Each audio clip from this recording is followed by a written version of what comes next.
बच्चा this is the last chapter. ठीक है। और बहुत इजी भी है।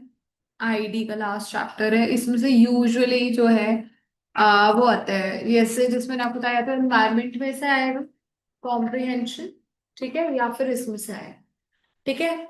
या अगर इसमें से कॉम्प्रिहेंशन नहीं आया तो आपको टेबल बना के दे दिया जाएगा और बोलेगा, ये बोला जाएगा कि इसको एनालाइज करो और बताओ कि इससे आपको क्या समझ आ रहा है। ठीक है, तो ऑब्वियसली जब हम क्वेश्चंस और प्रैक्टिस करेंगे तो क्लियर व्यू होगा। हद से हद इसके ऊपर क्वेश्चन किसके ऊपर अगर आ सकते हैं, उठेंगे सारे उठेंगे, कोई नहीं सोएगा। हद से ज्यादा इसके ऊपर से क्वेश्चन डायरेक्ट आते हैं चैप्टर में। वो क्या आता है, चाइना के ऊपर वन चाइल्ड पॉलिसी। ठीक है। या फिर अभी हम इसमें कुछ स्कीम्स पढ़, ठीक है, नाम से ग्रेट लीग वगैरह।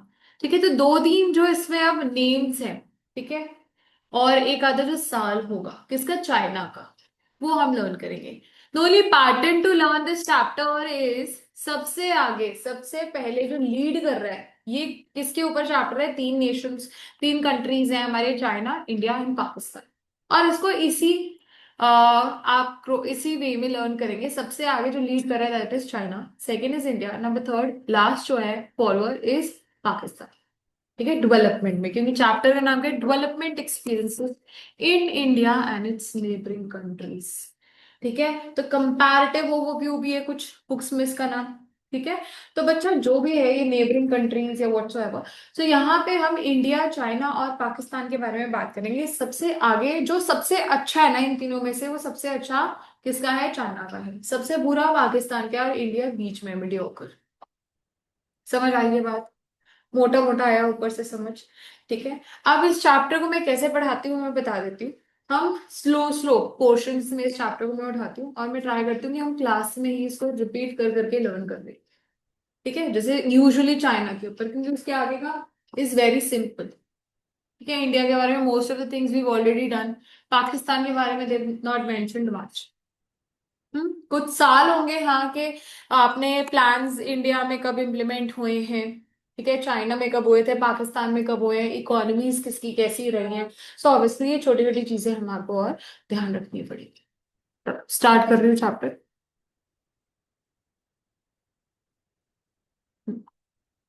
सो आएंगे। ठीक है ना, पहले जो है हमने इंडिया के बारे में बहुत डिटेल में पढ़ लिया। हमने कहा pre British era, during British era, post British era, then reforms, pre reforms, post reforms. Yes. फिर हमने बाकी करंट बातें करी, जैसे हमने करा कि इन्वायरमेंट के बारे में पढ़ा, एम्प्लॉयमेंट इस टाइम पे कैसी चल रही है, ये चीजें हमने उठाई। मतलब इंडिया की demography as well as economic situation structures हमने पढ़ लिया, और मैक्रो में हमने वैसे पढ़ लिया जो मतलब कि हमारी इकोनॉमी में क्या जीडीपी सिचुएशन है, नेशनल इनकम कैसी है।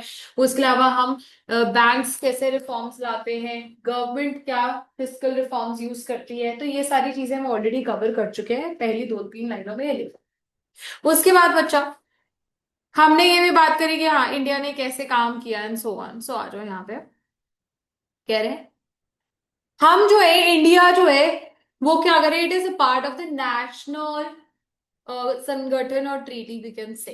ठीक है, जैसे डब्ल्यूटीओ का we are a member, WHO के we are a member, likewise we are a part of SAARC. ठीक है, यूरोपियन यूनियन जैसे, नहीं सॉरी सार्क के नहीं है, इन सबके साथ हमारे रिलेशनशिप्स हैं। SAARC is your south South America की कुछ चीज के चेंज हो गया है नाम अब। तो इसमें मुझे ध्यान नहीं आ रहा है, फिर मैं आपको फुल फॉर्म भी बता देती हूँ। Wait, let's not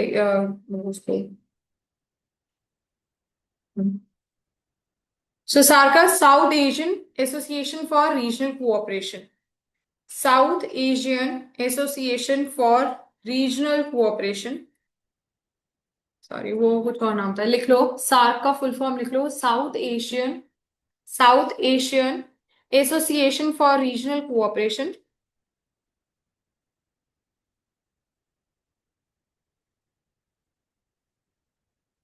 So who all are a part of it? Afghanistan, Bangladesh, Bhutan, India, Maldives, Nepal, Pakistan and Sri Lanka. तो इस चैप्टर के हम तीनों जो जिनके बारे में हम चैप्टर पढ़ रहे हैं वो तीनों इसका पार्ट है। दूसरी बात, ईयू यूरोपियन यूनियन जो है वो सारी हमारी क्या है, यूरोपियन कंट्रीज का संगठन है। एशियान इसके भी फुल फॉर्म लिखेंगे, ये लिख लेना, south Asian Association for Regional cooperation.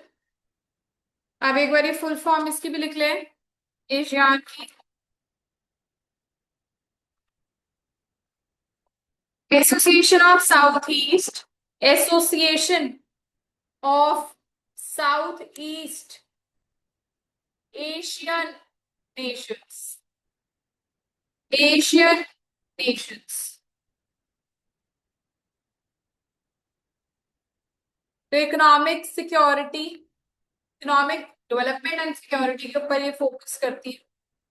इसकी मेंबर्स बता देती हूँ मैं आपको, हम है कि नहीं है।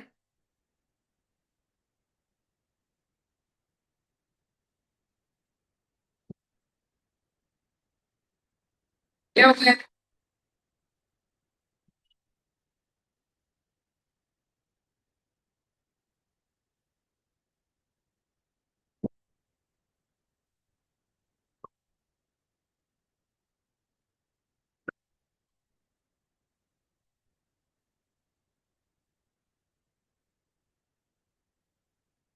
We are not a member of ASEAN, ठीक है। We are not, India is not a member of ASEAN। Colombia, Indonesia, Laos, Malaysia, Myanmar, Philippines, सिग्नल, ये वाले हैं, हमें याद रखना है, हम नहीं मेंबर, ठीक है, एशियान के।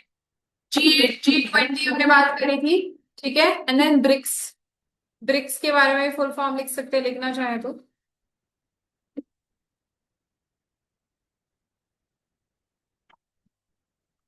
ब्रिक्स की फुल फॉर्म है Brazil, Russia, Brazil, Russia, India, Brazil, Russia, India, China.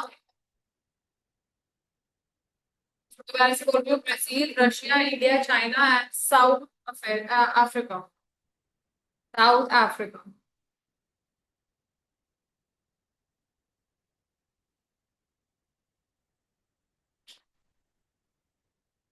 ठीक है। ये ब्रिक्स क्यों बना है? इकोनॉमिक ग्रोथ के लिए, ठीक है, जिससे हम ग्लोबलाइज ट्रेड करने के लिए और इकोनॉमिक प्रोस्पेरिटी के लिए जो है इकट्ठे होते हैं। G20 जो है वो क्या करता है बताओ? हमने बात करी थी, वेरी गुड, इन्वायरमेंट या फिर emerging issues like climate change को एड्रेस करता है, जिसका हमने मॉनिटरिंग प्रोटोकॉल और क्योटो प्रोटोकॉल की बात करी, ठीक है। तो बच्चा, अब यही बात कर रहे हैं कि इन सब चीजों के साथ साथ हम, चलो ठीक है, वर्ल्ड के साथ कहीं ना कहीं एसोसिएटेड है, पर और भी बहुत सारी ऐसी चीजें हैं जो कि हमारे ध्यान रखनी पड़ रही है सिंस डेवलप, ठीक है, डेवलपमेंट के साथ साथ जैसे हम चल रहे हैं। सो यहाँ पे जो है दो कंट्रीज के साथ हमारे comparative, first is Pakistan and the other one is China, ठीक है। और कह रहे there is a little similarity between political power setup of India and these two countries, ठीक है, इस वजह से इसका कंपैरिजन इसके साथ कर रहे हैं, क्योंकि हम लोगों ने ऑलमोस्ट ऑल जो डेवलपमेंट वो है, प्लानिंग है, ठीक है, प्लानिंग रिफॉर्म जो हमारे यहाँ पे प्लानिंग कमीशन आई थी, ऑलमोस्ट ऑल सबने एक साइड पे करी, सबने इकट्ठे ही ऑलमोस्ट मिक्स्ड इकोनॉमी का स्ट्रक्चर या सेटअप जो है फॉलो किया है। और डेमोग्राफिक प्रोफाइल भी ऑलमोस्ट ऑल तीनों कंट्रीज की सेम है, इस वजह से सिर्फ इन तीनों ही कंट्रीज का कंपैरिजन है, बाकियों का नहीं है। क्लियर? सो अब यहाँ पे, did you know that India, Pakistan and China have many similarities, all the three Nations have started their development path at the same time. मैंने आपको बताया, तो अब अंडरलाइन करना शुरू करेंगे। नहीं, ये तो हमें पता ही है, चलो एक मिनट रुकेंगे। इंडिया एंड पाकिस्तान कब इंडिपेंडेंट बने थे? 1947 में, यस, एक ही टाइम पे हमारा बंटवारा हुआ था। एंड चाइना कब हुआ था? 1949 में, ठीक है। सो आपको देखो, 1947 तो हर बच्चे बच्चे को याद रहता है, चाइना कब हुआ है बच्चे? 1949 में, ठीक है। रिपब्लिक ऑफ चाइना जो स्टैब्लिश हुई है, ठीक है, उससे पहले क्या थी? सोशलिस्ट थी चाइना, मतलब वो वहां पे डेमोक्रेटिक प्रोफाइल थी, वहां पे रूलर जो है वो डिक्टेट करता था, डिक्टेटरशिप थी। रिपब्लिक मतलब फ्री कब बनाया? वो लेजिस्लेटर या मिक्स्ड इकोनॉमी कब बनी? इन द ईयर ऑफ 1949, ठीक है जी। Jawaharlal Nehru said that these new and revolutionary changes in China and India, even though they are different content, symbolize new spirit of Asia and new vitality which is finding expression in the countries in Asia. ठीक है, तो जवाहरलाल नेहरू जी ने ये बात करी थी कि यहाँ पे जो है हम चाहे बहुत ज्यादा डिफरेंट है हमारे डेमो सब कुछ, but otherwise since we are started the journey at the same time it is going to reshape the entire world economy, right. Asia के लिए हम जो है बहुत एक अच्छा एग्जाम्पल सेटअप होने वाले हैं, या फिर कह लो कि बहुत अच्छे डेवलपमेंटल राह पे जाने वाले हैं. ठीक है, तो अभी तक there is nothing to learn, the only one thing that we learn we have to learn क्या है, तो 1947 तो we know, and 1949 in Republic of China तब आई थी. ठीक है, अभी तक एक ही चीज है जो पेपर में आ सकती है अभी तक जितना पढ़ा है हमने. Next, all the three countries, now important, started their planning with their developmental strategies. While India announces first 5-year plan for 1951-56, याद है ना 1951 में हमने फर्स्ट प्लान जो है वो बनाया था. ठीक है, तो ये एक एमसीक्यू सबसे पहले इंडिया ने कब करा था 1951 में, तो फर्स्ट 5-year प्लान 5 साल होगा था तो 1956 तक. देन पाकिस्तान ने कब करा, call the medium term development plan in 1956. तो पाकिस्तान ने कब किया, 1956 में किया. Very good. And China announce it's 5-year plan in 1950. ठीक है, ओके. इंडिया ने कब किया सबसे पहले 1951, फिर सेकंड में आया चाइना, है ना, 1953, एंड पाकिस्तान 1956. ओके, यहाँ पे देखो क्रोनोलॉजी डिफरेंट है, अदरवाइज मैंने आपको क्या कहा, पहले China then India then Pakistan, लेकिन प्लानिंग में सबसे पहले India then China and then Pakistan. Clear. फिर उसके बाद बच्चा यहाँ पे Pakistan since 2018 Pakistan is working on the basis of 12th 5-year plan, whereas China is on 14th, and until March 2017 हमने उसके बाद क्या किया, नीति आयोग आ गई ना बच्चा, है ना. तो पहले तो हम 5 ईयर पे थे, अब हम क्या है लॉन्गर प्लानिंग में नीति आयोग में हमने अपने आप को स्विच कर दिया. ठीक है जी, ओके.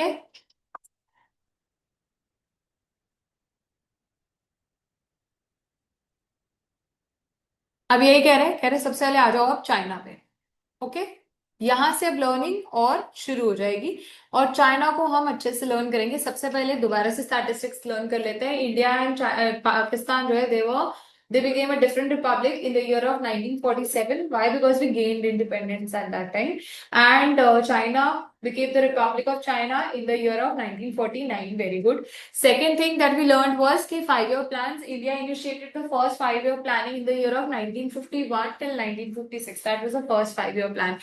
सेकेंड, चाइना ने कब शुरू किया, 1953. Very good. और जो पाकिस्तान ने 1956 में. सो हम नाउ चाइना के बारे में पढ़ना शुरू कर रहे हैं, पूरी उसी की इकोनॉमी के ऊपर. ठीक है, so after the establishment of the People's Republic of China under one party rule, all the critical sectors of the economy, enterprises and land owned and operated by individuals were brought under the government control. तो कह रहे हैं जब ये Republic of China, जब हम China अलग से एक देश बना, तो बच्चे वहां पर जो है सोशलिस्ट पैटर्न जो है इकोनॉमी का पहले अडॉप्ट किया गया. सोशलिस्ट पैटर्न क्या होता है, जहां पे सब कुछ गवर्नमेंट के अंडर है, dictatorship of only the government and not somebody. जैसे अब जैसे हमने हिटलर का नाम जर्मनी में सुना हुआ है, रशिया जर्मनी का था, रशिया का था, जर्मनी, यस. तो वो क्या था बच्चे, वो था डिक्टेटर था. ठीक है, जो कि अपनी पब्लिक को स्लेव बना के रखता था. लेकिन जब हम बोलते हैं कि सरकार के अंडर आ गया, ठीक है, जब सरकार के अंदर आ गया तो उसको हम क्या कहते हैं, सोशलिस्ट. तो जो चाइना है, Republic of China, it was earlier what, a socialist economy. ठीक है, तो यही कह रहे हैं कि जितने भी क्रिटिकल सेक्टर्स, क्रिटिकल मतलब important sectors, they were brought under the control of government. पहली चीज, ठीक है. Then the Great leap Forward, super important, market very important, इसके ऊपर क्वेश्चन आ जाता है. ठीक है, कब हुई थी बच्चे, उसका साल भी याद करेगा, 1958. क्या साल है बच्चे जीएलएफ का, 1958. The Great leap Forward campaign initiated in the year 1958 aimed at industrializing the country on the massive scale. तो बच्चे जब सरकार ने क्रिटिकल सेक्टर्स पकड़ लिए तो कहा गया इंडस्ट्रीज तो सेटअप करो. इंडस्ट्री क्या एक इंसान के लिए होगी, जब गवर्नमेंट मेजरली सबको देख रही है कि ऐसा कुछ करेगी सब कुछ ऑलमोस्ट ऑल इक्वल लेवल पे हो, तो इक्वल लेवल के लिए, so that means they wanted most of their population to be in the industrial sector. तो अभी देखो आज के टाइम पे जितना कुछ होता है, बहुत सारी जो गैजेट्स हैं, चीजें हैं, ये ज्यादातर कहाँ से आती है, चाइना पे, और बहुत सस्ते दामों पे आती है। क्यों? वो इंडस्ट्रियलाइजेशन उस टाइम पे उन्होंने शुरू कर दी थी 1958। ठीक है। सो बच्चा, इन्होंने क्या करा, इंडस्ट्रियलाइज किया, मैसिव मतलब बहुत बड़े पैमाने पे। ठीक है। People were encourage to set up industries in the backyard, जैसे हमारी भारत की सरकार अब करती है। वो कहती है कि रूरल एरियाज में, बैकवर्ड एरियाज में इंडस्ट्री सेटअप करो। इन्होंने 1958 में बैकयार्ड्स को उठाया और कहा let's set up industries here. ठीक है, दो बातें समझ आई अब तक। देन बच्चा, people were encourage to set up, मैंने आपको बता दिया। Communes were started in commune system. अब कम्यून है क्या, कह रहे रूरल एरियाज में कम्यून कुछ हुआ। अब कम्यून है क्या? People collectively cultivated lands. तो देखो, इंडस्ट्रियलाइजेशन के साथ एग्रीकल्चर भी इक्वली इंपॉर्टेंट है। तो लोगों ने ना इकट्ठे होके क्या करा, कल्टीवेशन शुरू कर दी। तो उसको हम क्या कहते हैं, कम्यून सिस्टम। क्या कहते हैं? Commune system. क्या? तो दोबारा से, चाइना सबसे पहले जो मेजर क्रिटिकल सेक्टर्स है वो किसके कंट्रोल में है? सरकार के। ठीक है। फिर सरकार ने कहा कि बहुत बड़े पैमाने पे हम इंडस्ट्रियलाइजेशन शुरू करेंगे, तो obviously most of the people were forced या फिर asked to get into the industrial sector, और बैकवर्ड एरियाज में, बैकयार्ड्स में जो है वहां पे सेटअप करते थे इंडस्ट्रीज। फिर उसके बाद कहा कि कम्यून सिस्टम में भी बहुत सारे लोगों को बढ़ावा दिया गया ना। What is commune system? जहां पे हम क्या करते हैं, बहुत सारे लोग इकट्ठे मिलके collectively they do what, cultivate the land. Clear है यहाँ तक पिक्चर? तो बच्चे, in 1958 there were 26,000 communes covering almost all the farm population. तो कितने कम्यून्स थे, कितने कलेक्टिव एसोसिएशन थी? 26,000 एसोसिएशन थी। ठीक है। दोबारा से आ जाओ, ग्रेट लीप फॉरवर्ड के बारे में बात कर रहे हैं। ठीक है। ये कब आई थी? 1958, जहां पे इंडस्ट्रियलाइजेशन बहुत बड़े पैमाने पे स्टार्ट। सेकंड, हमने क्या किया, रूरल एरियाज में कम्यून सिस्टम सेटअप किया। कम्यून सिस्टम क्या होता है? कलेक्टिवली सारे लोगों को बोला गया कि कल्टीवेट करो। और कितने कम्यून सेटअप हुए? 20। ठीक है। GLF campaign met with many problems, लेकिन कह रहे हैं कि यहाँ पे सिर्फ सक्सेस ही नहीं थी, कुछ प्रॉब्लम्स भी थे। ड्रॉट आए बहुत ज्यादा। कितने बचे? A severe drought cause havoc in China, killing about 30 million people. When Russia had conflicts with China, it withdrew its professionals who had earlier been sent to China to help in the industrialization process.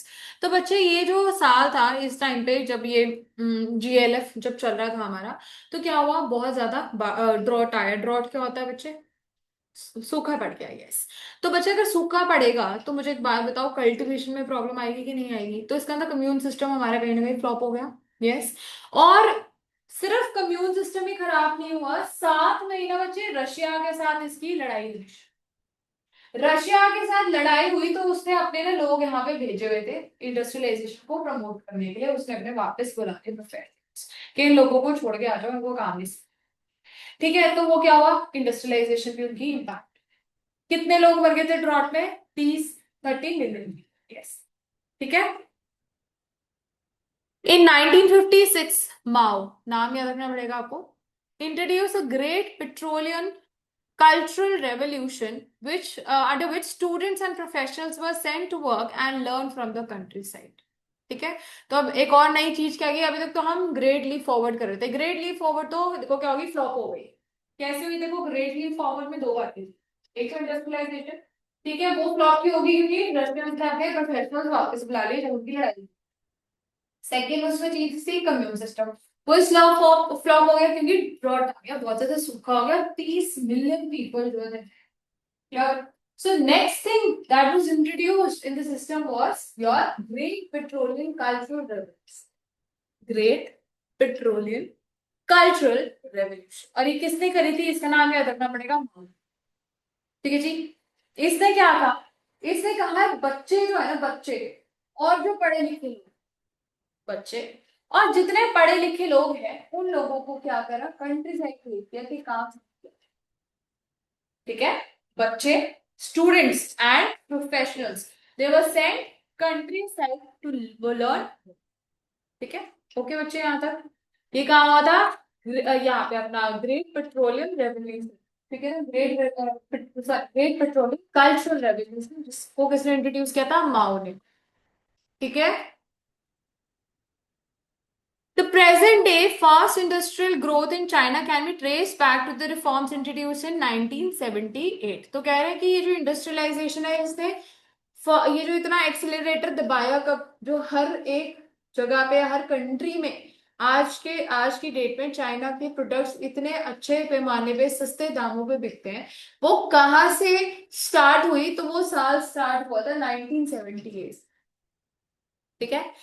India China introduce reforms in phases मतलब हिस्सों में। ठीक है।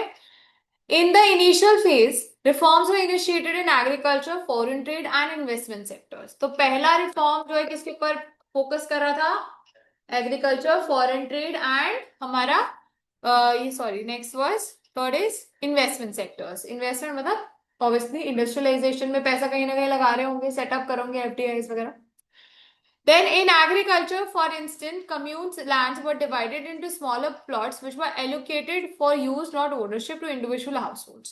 तो commune system जो GLF में introduce हुआ था ना बच्चे, जहाँ पे इकट्ठे लोग मिलके काम करते थे, उसको छोटे छोटे हिस्सों में बांट दिया, लैंड को फ्रैगमेंट कर दिया और कहा कि इसके ऊपर काम करो। मैं आपको गिफ्ट नहीं कर रही थी, आपके नाम पे नहीं कर रही थी, आपको कर रही थी इसके ऊपर काम करो। ठीक है, एग्रीकल्चर में। Then they were allowed to keep all the income from the land after paying the stipulated taxes. In the later phase reform, देखो तो यहाँ पे एग्रीकल्चर तक ये वाली बात कर रहे हैं फर्स्ट फर्स्ट पार्ट की। सो कह रहे हैं एग्रीकल्चर में कम्यून सिस्टम दोबारा से लागू किया गया, लेकिन वहां पे लैंड को और डिवाइड कर दिया गया इन शॉर्ट स्मॉलर फ्रैगमेंट्स, और काम करने के लिए बोल दिया कि काम करो और इसके ऊपर जो इनकम आएगी वो आप रखो, लेकिन पहले टैक्स पे करो। ठीक है। Then, in the later phase, reforms were initiated in the industrial sector, private sector firms in general, and township and village enterprises. That is, the enterprises which were owned and operated by local collectives, in particular, were allowed to produce goods। तो अभी यहाँ पे थोड़ी सी और बात समझाऊंगी क्या है एक बार के लिए। सेकंड जो पहला एग्रीकल्चर में किया, सेकंड कहाँ किया? इंडस्ट्रीज में। इंडस्ट्रीज में क्या किया? प्राइवेट सेक्टर में ज्यादातर रिफॉर्म्स लाए गए और ये कहा गया कि डिफरेंट टाउन्स और विलेजेस में आप जो है काम सेटअप करें। ठीक है। और ये कौन कौन ओनर था इनका और कौन चलाता था ये इंडस्ट्रीज? लोकल लोग वहां के। ठीक है।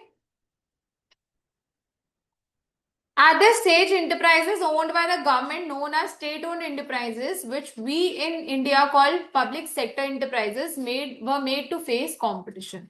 तो पहले तो हमने क्या कहा था कि क्रूशियल सेक्टर सरकार के पास था। अब क्या हुआ है, इन्होंने यहाँ पे लेटर रिफॉर्म स्टेज में, ठीक है ना, जब रिफॉर्म्स 1978 की बात कर रहे हैं ना, ये देखिए, है ना, अभी हमने अंडरलाइन किया था 1978 के रिफॉर्म्स चल रहे हैं। तो 1978 में पहले इन्होंने इनिशियल स्टेज में एग्रीकल्चर के ऊपर ध्यान दिया, क्योंकि वहां पे ड्रॉट पड़ा हुआ था, लोग मर रहे थे, तो पहले एग्रीकल्चर को इन्होंने अटैक किया। ठीक है। फिर दूसरा उसमें इन्होंने क्या किया था बच्चे? कम्यून सिस्टम में लैंड्स को और ज्यादा छोटे छोटे हिस्सों में बांट दिया और कहा कि वहां पे काम करो, जो इनकम आएगी उसमें टैक्स हमें पे कर दो सरकार को, और बाकी तुम इनकम अपने पास। सेकेंड स्टेज पे इन्होंने क्या किया? इन्होंने इंडस्ट्रियलाइजेशन के ऊपर फोकस किया, जहां पे ऑब्वियसली इंडस्ट्रियलाइजेशन किसकी की होगी? प्राइवेट सेक्टर को ज्यादा ध्यान दिया होगा, क्योंकि पब्लिक तो वो खुद ही है ना। तो इन्होंने क्या किया? इन्होंने प्राइवेट सेक्टर के पास काम दे दिया, और किसको करने दिया? लोकल लोगों को, कि तुम अपने अपने काम खोलो। ठीक है, विलेजेस और टाउनशिप में। उसके बाद बच्चे जो हमारी स्टेट ओन्ड, जिसको हम पब्लिक सेक्टर इंटरप्राइजेस कहते हैं, तो अगर बच्चे प्राइवेट प्लेयर्स आएंगे तो क्या होगा? कंपटीशन बढ़ेगा। वेरी गुड, तो ये हुआ, इन्होंने देखो ये बात बोली ना, at this stage because private लोग आ गए थे, एंटर हो गए थे। ठीक है भविष्य, पीयूष, गुरप्रीत, कार्तिक, आप तीनों को बच्चे क्लियर है?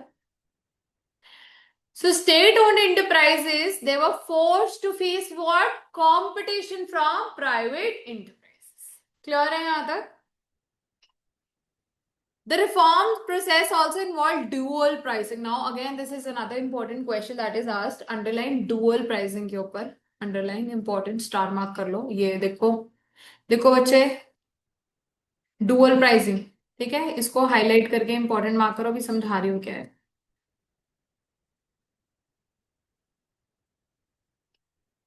तो dual as a name says, दो प्राइस मतलब कुछ ना कुछ सेल प्राइस के बारे में बात कर रहे हैं। तो बच्चा यहाँ पे this means fixing the prices in two ways. Farmers and industrial units were required to buy and sell fixed quantities of inputs and output on the basis of prices fixed by the government, and rest were purchased and sold at the market prices. तो ये कहते थे कि जो तुम produce कर रहे हो, तो fixed amount of output at fixed price the सरकार will purchase, the government will purchase. ठीक है, तो एक प्राइस किसका था? गवर्नमेंट का। किसका था? इंडस्ट्रियलिस्ट एंड गवर्नमेंट का। ठीक है ना। Fixing their prices, farmers and industrial units were required to buy and sell, ठीक है, at prices fixed by the, ठीक है, farmers and industrialist set their prices, मतलब जो भी, सॉरी, सरकार, ठीक, गवर्नमेंट, गवर्नमेंट ने प्राइस और क्वांटिटी सेट कर, उसने कहा कि तुमने कुछ भी खरीदना है या बेचना है, किसने? फार्मर्स ने और इंडस्ट्रियलिस्ट ने। तो वो इसी प्राइस पे खरीदा या बिका जाएगा। लेकिन जो लोगों ने खरीदना, जो लोगों ने खरीदना, उनके लिए प्राइस। दोबारा से, गवर्नमेंट जो है, गवर्नमेंट आई, गवर्नमेंट ने कहा फार्मर्स एंड इंडस्ट्रीज, आपने कुछ भी बाय करना है, आपने कुछ भी सेल करना है, ठीक है, इतनी क्वांटिटी, इतनी quantity, X Y C quantity, तो उसके लिए ये प्राइस है। ठीक है, उसके अलावा लोगों ने, मार्केट ने कुछ भी खरीदना बेचना है, ठीक है, तो उसके लिए प्राइस जो भी है, market forces will differ. Clear है? So let's read it again, dual pricing. और मैं अभी रुक के फिर क्वेश्चंस पूछूंगी जितना अभी हमने पढ़ा। ठीक है, सो it means fixing the prices in two ways. Farmers and industrial units were required to buy and sell fixed quantities of inputs and outputs at on the basis of prices fixed by the government, and rest were purchased and sold at market prices. मतलब market forces जो भी उस time prices set हो रहे हैं जिसपे लोग खरीदने और बेचने के लिए तैयार थे, बाकी उनको वैसे बेचो। ठीक है, over the years, as the production increased, the proportion of goods or inputs transacted in the market also increased. ठीक बात है। धीरे धीरे क्या हुआ, बनने ज्यादा लग गए तो बिकने भी ज्यादा लग गए गुड्स। ठीक है, in order to attract foreign investors, SEZ, special economic zones, were also set. So what are special economic zones? जो कि इंडस्ट्रियल सेक्टर्स होते हैं, हमारे इंडिया में भी है यहाँ पे। तो बच्चे, SEZ में क्या होता है, आपको ये बोला जाता है कि आप यहाँ पे आगे, यूजुअली रूरल एरियाज या बैकवर्ड एरियाज में सेटअप होता है कि यहाँ पे आप सेटअप करो तो आपको टैक्स कम पे करना पड़ेगा।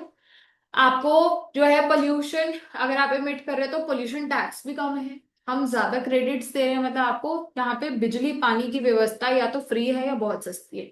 ठीक है, तो सब्सिडीज भी मिलती है। Taxes are less and subsidies are more, and they are usually set up in the what backward areas, special economic zones कहते हैं। ठीक है, सो आओ दोबारा से एक बारी रिवाइज कराती हूँ चाइना का जितना हमने पढ़ लिया, and then I will start asking questions. China से भी पहले एक बारी बात कर लेते हैं रिफॉर्म्स के बारे में। सबसे पहले इंडिया और चाइना, इंडिया और पाकिस्तान कब सेपरेट हुए थे? In the year of 1947। Republic of China was form in the year 1949। Then India ने सबसे पहले इनिशिएट किए plans in the year 1951। Then yes, then China in the year 1953, Pakistan in the year 1956। Very good. Then China जो है बच्चा, उसमें हमने सबसे पहले बात करी कि हमारा जो है it was owned by government, crucial sectors. Rest, great leap forward आई हमारे पास। ग्रेट लीप फॉरवर्ड में हमने क्या किया? दो चीजों पे काम किया। एक हमने कम्यून सिस्टम सेटअप किया, एक इंडस्ट्रियलाइजेशन। तो इंडस्ट्रियलाइजेशन सिस्टम में हमने क्या किया बच्चे, जो बैकवर्ड एरियाज थे, कंट्री साइड थे, वहां पे हमने क्या करा, बहुत ज्यादा, हाँ, अच्छे से ये इंडस्ट्रीज वगैरह सेटअप करनी शुरू कर दी। यही था बच्चा, people were encourage to set up industries in the backyard. And then commune system में what happened? People collectively came together and they cultivated land. ठीक है, but it miserably failed in the year 1970, नहीं सॉरी 1956। yes, ठीक है, तो उस time पे क्या हुआ बच्चा, बहुत सारे लोग जो है मर गए, 30 मिलियन लोग मर गए। वाई? बिकॉज ऑफ ड्रॉ, मतलब बिफोर 1950 65 यू कैन से। ठीक है, तो ये मर गए क्योंकि बहुत ज्यादा सूखा पड़ गया। इंडस्ट्रियलाइजेशन में क्या प्रॉब्लम हुई, रशिया और चाइना के बीच में जो कॉन्फ्लिक्ट आ रहे थे, तो Russia asked their professionals to come back to Russia, ठीक है, लीव चाइना। तो फिर माओ जो है इन द ईयर 1965 ही introduce the great proletarian cultural revolution, ठीक है, great proletarian cultural revolution in the year 1966-67।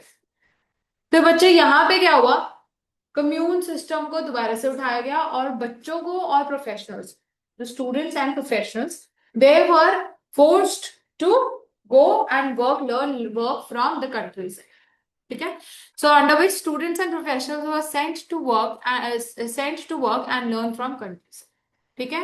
And present day fast industrialization कब हो सकती है, ट्रेस इन द ईयर 1978, ठीक है, जहां पे हमने क्या किया था, ये इंडस्ट्रीज दोबारा से रिफॉर्म्स लेके आए, इंडस्ट्रीज के कैसे दो इनिशियल दो डिफरेंट स्टेजेस में करें।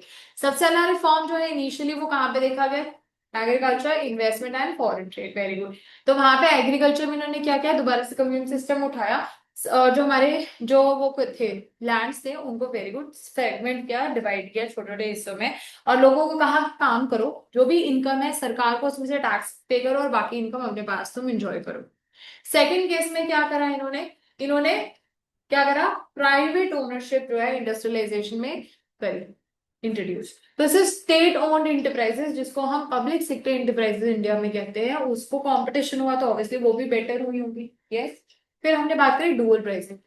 डुअल प्राइसिंग में ऑब्वियसली दो तरह के प्राइस फिक्स हुआ होगा। यहाँ पे एक ऐसा प्राइस था जिसमें फार्मर्स एंड इंडस्ट्रियलिस्ट क्या करते थे, input and output buy and sell करते थे at the price which was fixed by the सरकार, government, yes. And the other जो भी मार्केट में बेचना है एट लास्ट। हमने बात करी स्पेशल इकोनॉमिक, क्योंकि देखो इंडस्ट्रीज हो गई या इन्वेस्टमेंट हो गया, जब हमने स्टेट एंड इंटरप्राइज का प्राइवेट होगा। फिर हमने बात करी कम्यून सिस्टम की, है ना।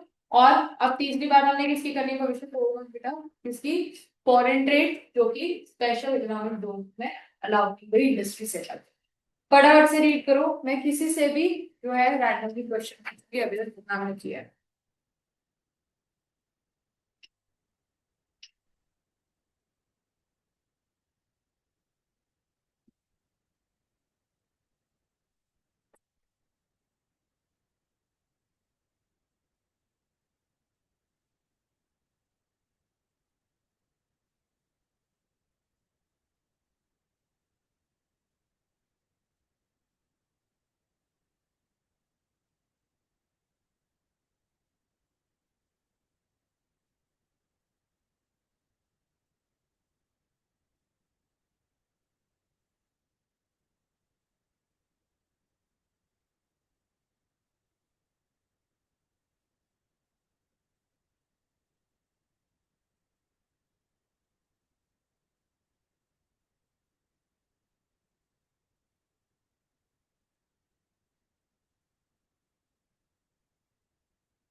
वेल ऑन, लिख के दिखाओ मुझे किस किस बारे में। पहले तो लिख के दिखाएंगे कि रिफॉर्म्स कौन से साल में इंट्रोड्यूस हुए हैं, सबके एक सॉरी प्लान है, ठीक है।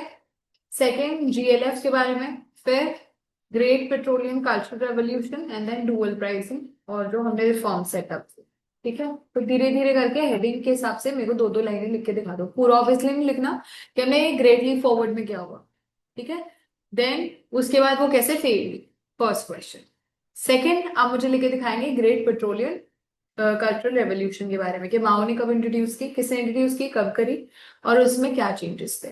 ठीक है। तो उसमें फिर हम रिफॉर्म्स के बारे में नेक्स्ट बात करेंगे कि फर्स्ट इनिशियल स्टेज पे हमने क्या करी। हमारे पास आया industrial industries, commune system, and then third was हमारे प्राइसिंग, उसी में ही नीचे। ठीक है, अलग से प्राइसिंग का चाहे अलग से ले देना, कोई बात नहीं है। ठीक है, हेडिंग डाल के थोड़ा सा बीच में। एंड देन लास्ट आप मेरे को लिख के दिखाएंगे स्पेशल इकोनॉमिक जोन के बारे में, जस्ट लाइन अपनी अपनी भाषा में लिख के दिखाएंगे, नॉट अ प्रॉब्लम। अभी लर्न नहीं भी हुआ तो इवन इफ यू रिमेम्बर, मतलब if you want to write it through flow charts that's absolutely fine, but मेरे को समझ आना चाहिए कि आपको लर्न हुआ है। ठीक है।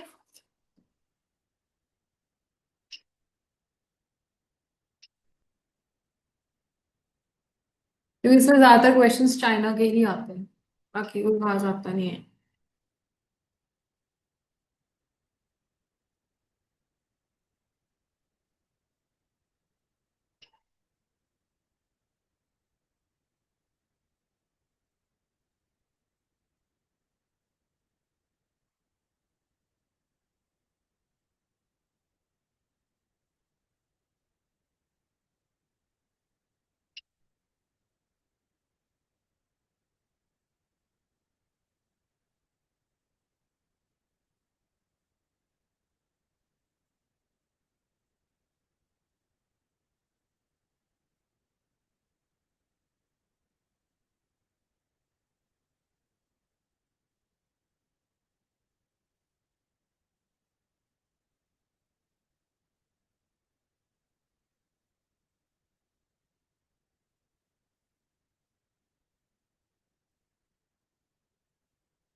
एक मिनट रुक जाओ बच्चा, एक छोटी सी चीज और बतानी है जो कि तुम्हारी बुक में नहीं है। मैं ये वाले प्रिंट आउट्स में ना, शॉर्ट नोट्स वाले, ये भी मैं I will provide you by the end of next class, मतलब sorry by the start of next class. अभी मैंने प्रिंट आउट के लिए दे दी। सो यहाँ तक तो देखो, ये वाले जो नोट्स हैं ये हमने, आपको बता देती हूँ, चैप्टर 10 हेडिंग ऑब्वियसली ये हमने पढ़ लिया कि हमने क्यों तीनों ये ही कंट्रीज को हम पढ़ रहे हैं। फिर हमने एशियान का नाम पढ़ा, सार्क, EU, G7, G20, ठीक है। उसके बाद ब्रिक्स, क्वाड, ये सारे हैं, ठीक है, नेबरिंग नेशंस। अब हमने बात क्या करनी थी कि ये तीनों के बीच में क्या सिमिलैरिटीज है। तो हमने कहा दैट इंडिया ऑब्वियसली अभी at this time it is the largest democracy, ठीक है, हाई मतलब सब most populest country in the world है, यस। उसके बाद सेकुलर एंड लिबरल कॉन्स्टिट्यूशन है इसकी, yes. The political structure of Pakistan, military अभी भी वही है कि कौन है उसका वो यार हेड, क्या नाम है उनका, पाकिस्तान का जो है, जो सब वो होता है मेजर, जैसे हमारे यहाँ पे प्रेसिडेंट प्राइम मिनिस्टर है, वहां पे जो उनके हेड है उनका नाम क्या है, बड़ा न्यूज में भी आता रहा है। चलो मिलिटेंट, हाँ जी, स्ट्रक्चर है उनका, ठीक है, राइट। उसके बाद China has a command economy, ठीक है, which has recently started moving towards democratic system. मैंने आपको बताया ना कि वहां पे क्या है, ज्यादातर सोशलिस्ट है, लेकिन फिर भी इट इज अभी है, it is working towards democratic, ठीक है। तो यहाँ पे मिलिटेंट का मतलब क्या, बेसिकली यहाँ पे जो है वही है कि एक रूल अपना चलता है, पर वहां पे स्ट्रक्चर, जैसे हमारे यहाँ पे लोकसभा राज्यसभा है ना, वहां पे हमारे पास लेजिस्लेटिव असेंबलीज के नाम से आ जाता है, ठीक है। उसके बाद बच्चे similarities in the path of India, Pakistan and China देख रहे हैं। इंडिपेंडेंस ये हमने कर लिया 1947, 47, 49, ठीक है, उर्वी। फिर हमने अनाउंसमेंट ऑफ फर्स्ट प्लान कर लिया 51, 56 एंड 53, ठीक है। प्लान जो है अभी हमारे यहाँ पे नीति आयोग चल रहा है, ये भी हमने पढ़ लिया वहां पे 12th और यहाँ पे 14th, ठीक है। फिर स्टार्ट ऑफ रिफॉर्म्स भी, रिफॉर्म्स के बारे में हमने पढ़ना है, वो आगे जाके है। लेकिन चाइना का हमने कर लिया 1978 में रिफॉर्म शुरू हुए, जब हमने लर्न करे हैं तीनों, यस और नो, यस। पाकिस्तान में 1988, ठीक है, और इंडिया में 1991 में LPG रिफॉर्म्स जिनको हम बोलते हैं, ठीक है। तो चाइना में कब हुए हैं, 1978। इसी वजह से तो हमने कहा ना कि ये जो इंडस्ट्रियलाइजेशन है ये ज्यादातर क्यों एक्सिलरेट हुई है इस टाइम पीरियड से। अब उसके कारण पढ़ेंगे, ठीक है। तो एक न्यू स्टैटिस्टिक जो अभी आपने लर्न किया वो ये है, स्टार्ट ऑफ रिफॉर्म्स इंडिया में 1991 में हुए, वो सबको लर्न है, ठीक है। चाइना के भी हमने लर्न कर लिए, कितना है, 1978। पाकिस्तान का लर्न करना है बस 1980, ठीक है जी। सो बच्चा till 1980s all the three countries ये आगे पढ़ेंगे बुक में, लेकिन अभी यहां से मैं एक बारी पूरा ओवरव्यू दे रही हूँ आपको कि नोट्स से आप कंफर्टेबल फील करें जब मैं आपको दूं। All the three countries had similar growth rates and per capita income, ये आगे पूरा एनसीईआरटी जो मैंने आपको नोट्स है उसमें डिटेल में है, ठीक है। तो बच्चा India and Pakistan adopted similar strategy such as large public sector, public expenditure on social development, ठीक है। तो पहले इंडिया और पाकिस्तान ऑलमोस्ट ऑल एक जैसे ही तरीके से काम करना शुरू किया था। डेवलपमेंट ऑफ चाइना हमने कर ली, 1949 में सेटअप हुई, ठीक है। All the critical sectors were under government control, then we learn about great leap forward, yes और नो, सेम। देन प्रॉब्लम्स वही थी कि 30 मिलियन लोग मर गए because of drought and Russians were forced to go back to their country, yes. फिर great petroleum cultural revolution में Mao आ गया और उसने कंट्री साइड में लोगों को भेजा। फिर रिफॉर्म्स आए हमारे 1978 में, जो कि दो फेजेस में इंट्रोड्यूस हुए। नंबर वन फेज में वही है, चाइना को कोई जरूरत नहीं थी रिफॉर्म्स की, बिकॉज ठीक है, क्योंकि उसको वर्ल्ड बैंक ने, IMF ने नहीं फोर्स किया था कि आप रिफॉर्म्स लेके आए। इंडिया को जो है वो करना पड़ा था, क्यों, क्योंकि हमारे पास याद है कि रिजर्व बहुत कम टाइम पीरियड का था, तो हम फेल हो सकते थे, इस वजह से हमारे को कंपल्सरली रिफॉर्म जो है अडॉप्ट करने पड़े। बट इंडिया को सॉरी चाइना को ऐसे कंपल्शन नहीं थी, उसने वॉलेंटरली अडॉप्ट किया था, ठीक है। फिर न्यू लीडरशिप के वाले टाइम पे ऑब्वियसली मॉडर्नाइज हुआ। फिर despite extensive land reforms, collectivisation greatly forward जो है वो थोड़े टाइम तक तो ठीक है, उसके बाद फेल हो गए, ठीक है। लेकिन फिर रिफॉर्म्स की जरूरत फील हुई कब, 1978 में, जिसकी वजह से आज तक उसकी बढ़ ही रही है, ग्रोथ की चढ़ाइयों पे ही चल रहा है, ठीक है। अब फेज 1 में वही है, agriculture, foreign trade, investment sectors, वही commune system, and then commune system के बाद हमने इंडस्ट्रियल सेक्टर पढ़ा, ठीक है, yes. Later reform in agri industrial, फिर विलेज, वो फिर हमने कहा स्टेट ओन्ड, फिर fixing prices, quantities, dual prices, yes. फिर एसईजेड्स। Now what is the reason for success, कह रहे हैं रिफॉर्म्स चाहे 1978 में हुए, फिर भी क्या कारण है भविष्य जिस वजह से चाइना जो है इतनी ज्यादा ग्रोथ कर रहा है तीनों कंट्रीज से, despite of starting the things at exactly the same time.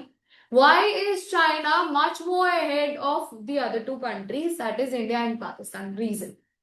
So number one, कह रहे हैं उनके पास इंफ्रास्ट्रक्चर, हेल्थ एंड एजुकेशन का पहले से ही दोनों कंट्रीज से बेटर था, ठीक है.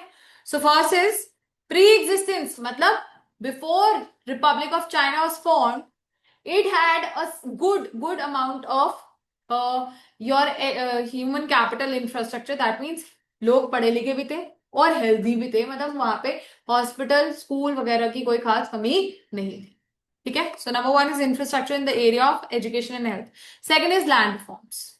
ऑलरेडी वहां पे ऐसा नहीं था कि जमींदारी सिस्टम या ऐसा कुछ चल रहा था, सब बढ़िया था, तो लैंड रिफॉर्म्स भी ठीक थे, उनके एरियाज जैसे जैसे जिसके पास है डिवाइडेड थे, ओके थे. Number three, decentralization planning. Decentralize planning करते हैं, planning at different levels, not just with one person, ठीक है. ऑलरेडी याद है हमने स्टार्टिंग ऐसे करी कि क्रूशियल एरियाज जो गवर्नमेंट के वास्ते, बाकी सारे डिवाइड हुए हुए थे यार, तो it was already decentralized, everybody was involve, ठीक है. Number three, existence of small enterprises. याद है अभी हमने पढ़ा था कि टाउनशिप में लोकल्स को भी बोल दिया गया कि काम करेंगे आप, हाँ या नहीं. तो वहां पे ये भी प्रॉब्लम नहीं थी कि एरिया जो है वो कोई बहुत ही अमीर और बहुत ही गरीब है. Clear. Next, basic health services भी थी रूरल एरियाज में, ठीक है, हॉस्पिटल्स वगैरह वहां पे अभी भी थे. Experts point out that each reform measure was first implemented at a smaller level. फिर ये भी बताया जाता है कि हर कोई भी चेंजेस जो लाए गए वो पहले छोटे लेवल से लाए, ठीक है, and then extended to massive scale. The experimentation under the decentralized government enabled the access to economic, social and political cost of success or failure. तो कह रहे इन्हीं की वजह से तो पता चलता है ना कि सक्सेस होगा या फेलियर होगा. तो ये क्या रहा, सक्सेसफुल. स्मॉल लेवल से लार्ज पे गए ना, तो स्मॉल पे अगर सक्सेस रहा तो ऐसा माना जाता है ना कि हाँ, सैंपल उठाया out of the population, if it is successful at the sample, it is obviously going to benefit the entire population. तो उसके बारे में प्यार है यहाँ तक, ठीक है. लेकिन क्वेश्चंस किसके ऊपर बनते हैं वो मैंने आपको बताया है, जीएलएफ के ऊपर अलग से. अब क्लियरर व्यू मिल रहा है कि अगर क्वेश्चन आ गए तो हमने एग्जैक्टली कहाँ पे क्या लिखना है, ठीक है. तो ये वाले नोट्स मैं आपको नेक्स्ट क्लास में दे दूंगी, अभी मैंने प्रिंटिंग के लिए भेजे.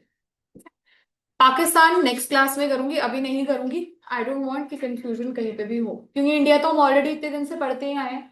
चाइना हमारे को आज लर्न हो जाए, ठीक है. और पाकिस्तान हम कल मतलब फ्राइडे, फ्राइडे को टेस्ट नहीं रहेगा क्योंकि मुझे मंडे को ऑब्वियसली क्लास मैंने ऑफ करी, क्योंकि मतलब मेरी सिस्टर इन लॉ की डॉटर हुई थी, तो I was at the hospital only that time.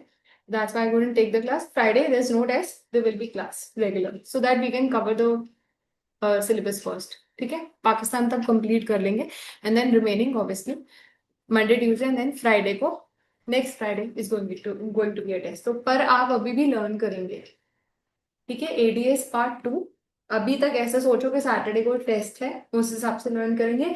And ADS 2 और 3 का स्कंगा कार्तिक नेक्स्ट फ्राइडे को टेस्ट है, ओके.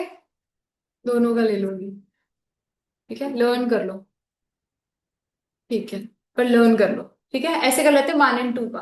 1 क्योंकि कुछ बच्चों का नहीं भी अच्छा हुआ था, ठीक है. सो आप आंसर शीट्स भी ले लो बच्चे, आप दोनों चले गए, तो 1 और 2 का अगेन टेस्ट, ठीक है, ओके. एक बार आप जो कर रहे हो वो कंप्लीट कर लो, continue with the writing thought.